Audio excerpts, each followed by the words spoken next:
Okay, everybody, let's start the next session. I know we're sort of a minute or two early, but, never a bad thing to be a little early, I always feel.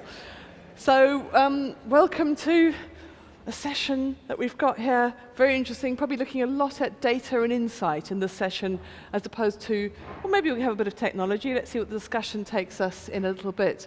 So I've got with me here Heidi Allan, and she is Head of Insights and Engagement at Neyber. And she's going to do a presentation for, 3 or 4 minutes, looking at on her expertise of data and insights. And then we're going to have a bit of a conversation. And I've got Kenny Graves, who's Head of HR at Police Mutual. And I think it'd be good to get some of that stuff we've been talking about today back into the practical. What do HR really do? So Heidi, if you'd like to take to the stage. Lovely, thank you. Well, good afternoon, everybody. As Debbie kindly said, my name's Heidi Allan. I'm Head of Insights and Engagement at Neyber, formerly of Barclays, so I come from a very corporate background. So it's actually quite refreshing for me working for one of the buzzwords, the fintech arena. And what I want to share with you today is just a little bit about what we're doing in terms of research, how we're using it, and what that actually means in the real world in terms of practical things for HR to be able to take and make a difference in your organisations. So I'm just going to start off with just giving you a little bit of an overview of what we've been doing from a research perspective. So we've actually carried out 3 large employee surveys over the last 18 months, totaling just over 20,000 UK employees. And the most recent of those surveys was actually carried out in February of this year, surveying just over 10,000 individuals across industry, across region, right throughout the UK. And what that's enabled us to do, by taking these surveys and doing them on a regular basis, we can start to see trends emerging, be that upward or downward or even stable and consistent. So what our research has actually shown us was back in January 2015, seems a long time ago now, but 65% of UK employees said they'd suffered with financial worry and financial stress in the last year. When we carried out the subsequent research in November of 2015, that number had actually increased to 69%. And then in February of this year, when we carried out the third piece of research, that had actually crept to just over 70%. And when we look at the younger generations in the workforce, those aged 34 and under, that's actually increased to well in excess of 8 in 10. So we're aware that there is a significant problem. So in terms of, you might be sitting here thinking, well, what has financial well-being got to do with me and why is it important to me as an organisation? Well, we've heard a number of people talking today around the effects on productivity. People who are worrying about their finances don't leave it at home. They bring it with them into the workplace. So we know they're suffering with stress, with anxiety, with a loss of sleep. And all of these things have an impact on them as an individual, their relationships, their behaviours, and their ability to perform as they should in the workplace. So we are actually just embarking on the 2017 study, which is going to be going out to field in January. This is going to include employers as well as employees. So if anybody's interested in hearing more about that, please feel free to reach out. But what do we actually do with the data when we get it? Well, data itself can provide some massively valuable insights, especially when it comes to topics such as finances, where people are generally naturally guarded. It's a very emotive topic and one that people are lacking in confidence around starting that conversation. But a word of wisdom, before you embark on any study, and again we've had a few people talk about this earlier on during the course of today, before you embark on any study, it's really, really important to understand what your objectives are. What are you trying to achieve? What do you want to get from the research that you're doing? Is it a theory that you're trying to prove or disprove? Or is it a communication that you're trying to work out the best way to deal with? Or is it a fact-finding exercise? So by open, logical questions when you're presenting these surveys and presenting the employees with options, you really can start to build up a picture as to what's going on within your organisation. But we often get asked, well, UK research is a great thing, but actually I really want to know what's happening within my company. Now, obviously, we can present all of this research to you by industry, by region, however you need. But the best way to understand what's happening in your organisation is to ask your employees. So again, we make available the survey that we've produced, the DNA of Financial Wellbeing white paper report, which some of you should find a few copies on your tables. That survey is available to run within an organisation. So it really does allow us to be able to benchmark not only what's happening within your organisation, but back to your industry, back to the region where your current and your future talent pool sits. And we're really able to use those insights and to help shape communication and to help shape the strategies for you to be able to maximise what your employees would really value the most from your benefit spend from within your organisations. Okay. Heidi, can I put you there? I've just suddenly thought, if I sit over here, I can see any questions coming through on Slido. So, okay, so that's a bit of insight into one way of gathering data, doing research and finding out more about your organisation. And I think I want to sort of build on that and maybe just get chatting to Kenny about his expertise and his knowledge on an HR side. And he assures me he's not a cutting-edge data and tech guru. Definitely not. No. And I said, that's absolutely fine, because you know what? A lot of the audience probably aren't either. And also, it's brilliant talking about research and data and technology, but it's all got to come back to good old HR principles. But maybe, Kenny, why don't you introduce yourself a bit more, talk a bit more about yourself for a few minutes, for half a minute, and tell us just your and what your connection with Neyber, and then we can dive into some other questions. Okay, yes. So the name's Kenny Graves. I work for a company called Police Mutual Group, who most people probably wouldn't have heard of.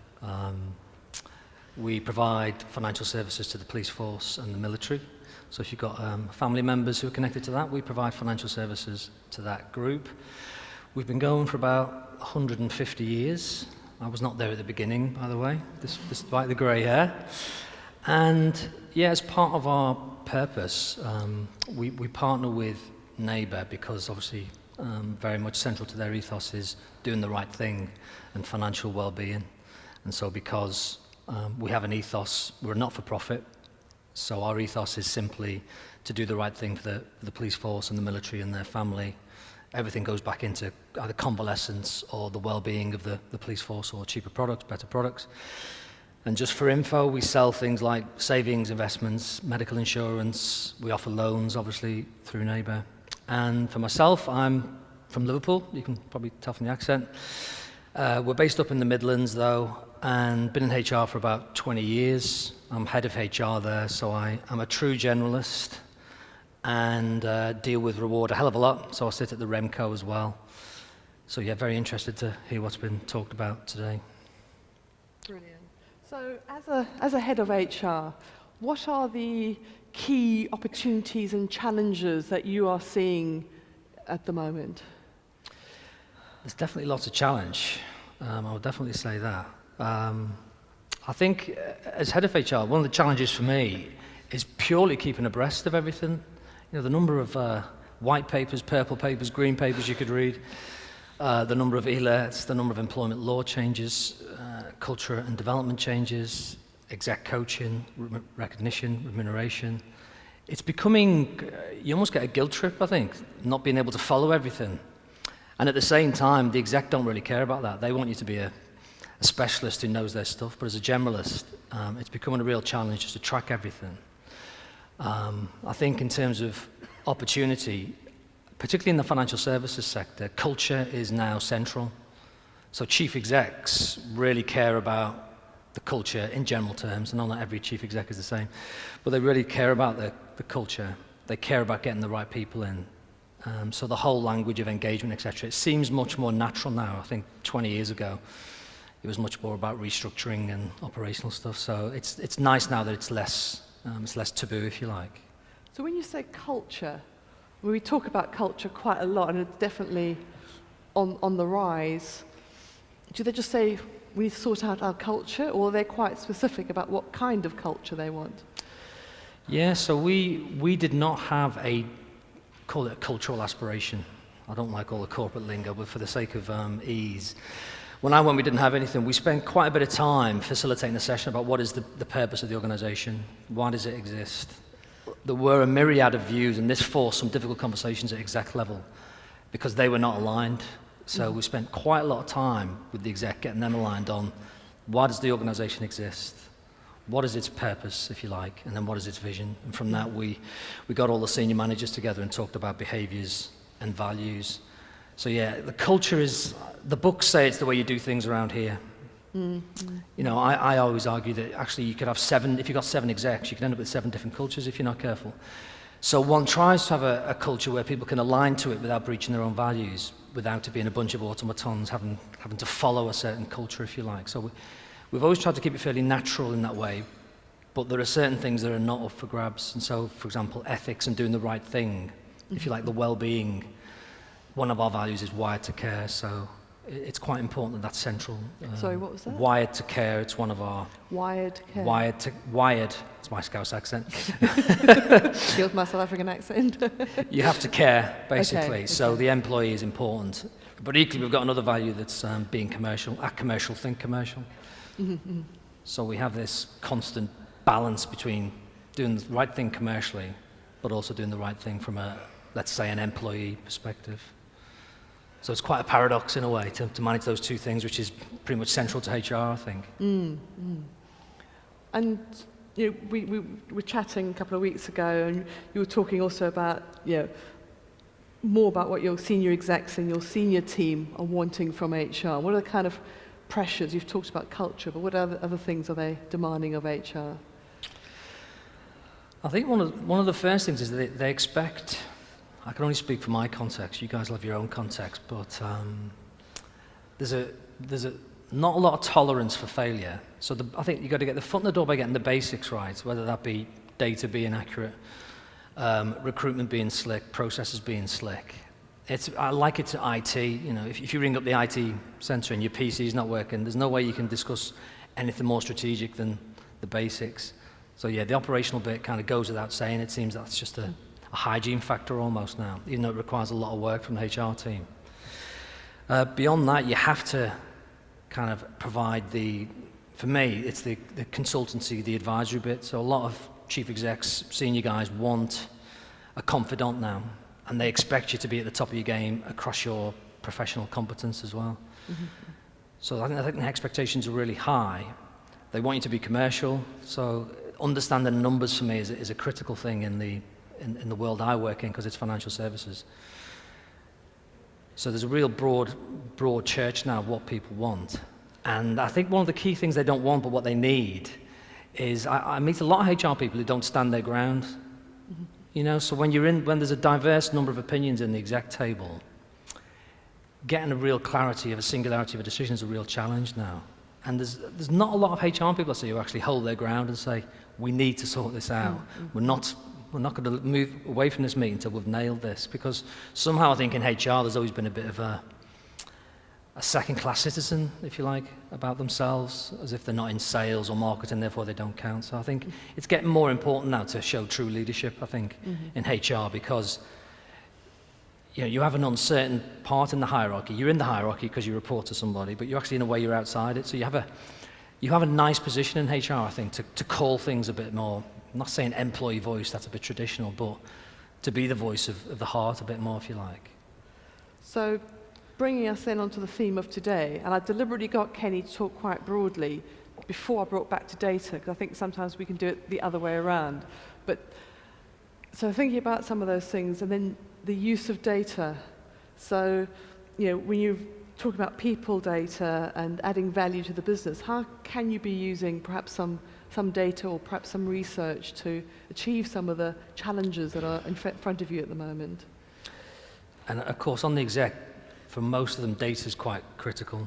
So particularly with the FD, for example, one can't get through the door without data.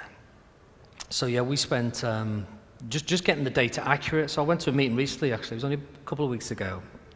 It was about pay review, etc., voluntary living wage.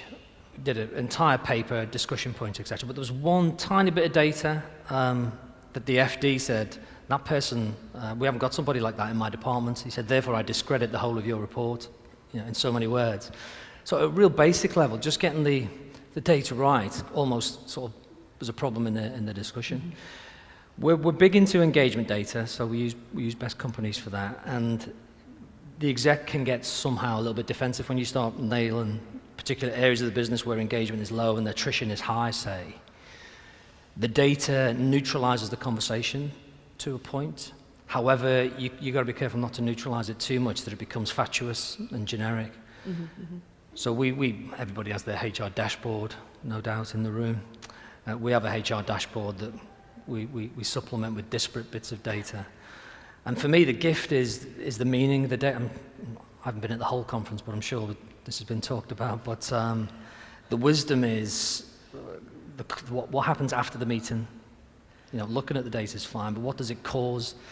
And it's very hard to get it localized. So you somehow have to keep it global, keep it across the group, a group-wide ethos, group-wide culture, but act locally.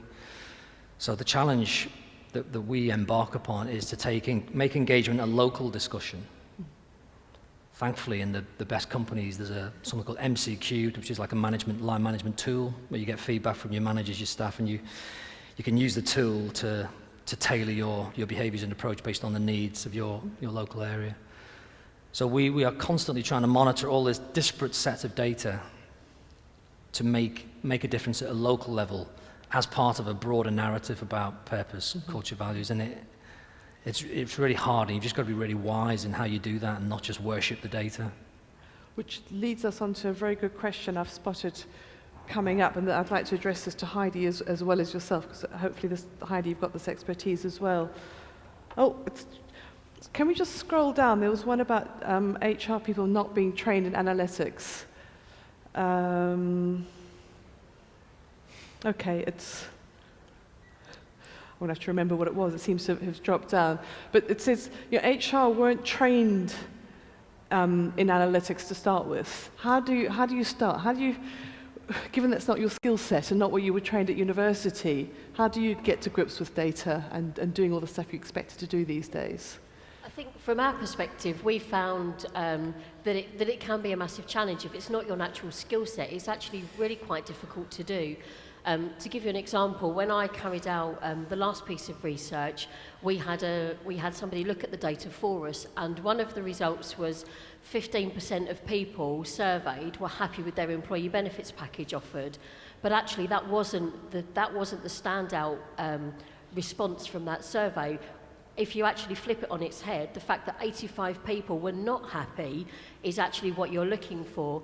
So I think from our perspective, it's around utilising tools. There are some great survey systems out there that do the vast majority of the data crunching piece for you. We use a system called Qualtrics, which is really straightforward and very easy to use. But then where you guys can really add value from an HR perspective is you know your people and you know your organisations. So when you see a statistic come through, you can actually relate that to what's going on within your organisation and actually turn it in the direction that is most meaningful to you. So that for me would be a great example. It's about playing to your strengths and utilising the best systems out there to give you the bits that you can't do yourself or are maybe not as experienced in. And Kenny, what would you say to an HR person going, I never learned analytics, what do I do in this world? Everybody's meant to know all about data. Yeah, to be honest, the way I approach it, rightly or wrongly, is I recruit it in. So for me, it's a mindset. Mm-hmm. I've got people in my team who are not strong at data, and I don't try and force fit them. I need a balance in the team, mm-hmm. and we use a wonderful psychometric tool called Insights. If anyone uses it, the blue people in Insights are really curious about data, about stats, about detail, and for me it's a bit of a mindset thing, so I tend to recruit it in or spot it in the team, and I have people in my department who just give them an Excel and they just, they fall apart, and I don't think they even want to do it, so yeah, I started the recruitment point if I can.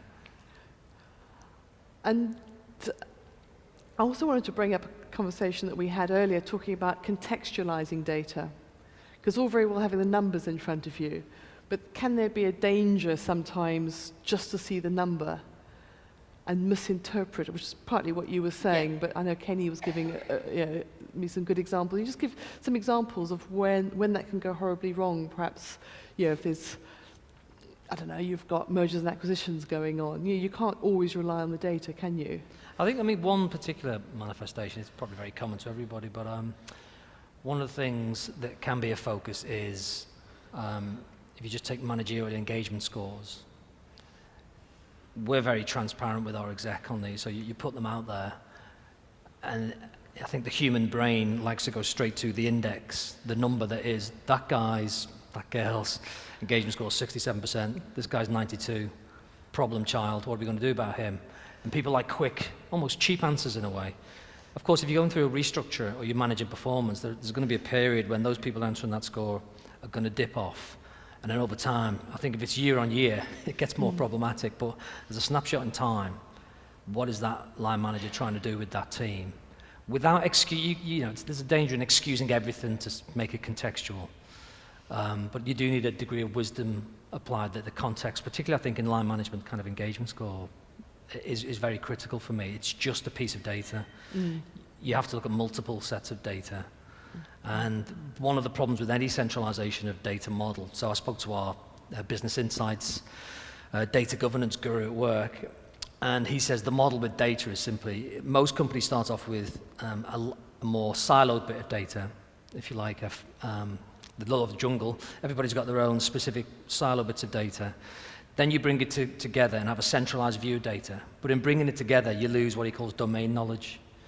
And I think the nice model is, one more uses a federated model where you keep a centralized model, but you try and have the local ownership and the context, which is going with your point, Heidi, about the business partner then becomes really key to know what's going on, so it isn't just stats two-dimensionally.